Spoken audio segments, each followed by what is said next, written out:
कटिया ही बाती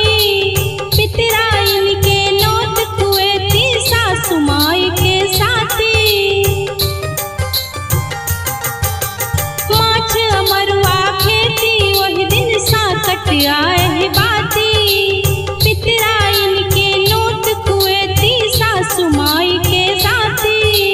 भोर हरिये उठी उठ गन करबै भोर हरिये उठी उठ गन करबै चूड़ा दही भर थारी जितिया पावन बर भारी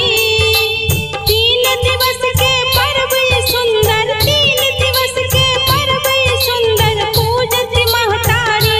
जितिया पावन बर भारी।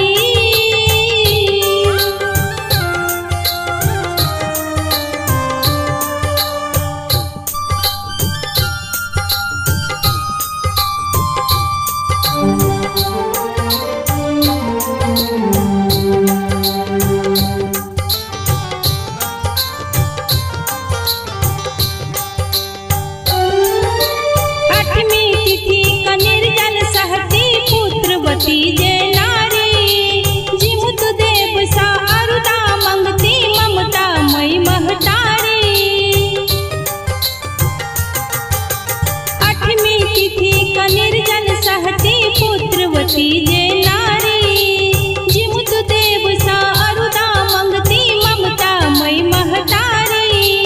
9वीं परते पारन करती 9वीं परते पारन करती खाका साग गिनहारी जितिया पावन बर भारी।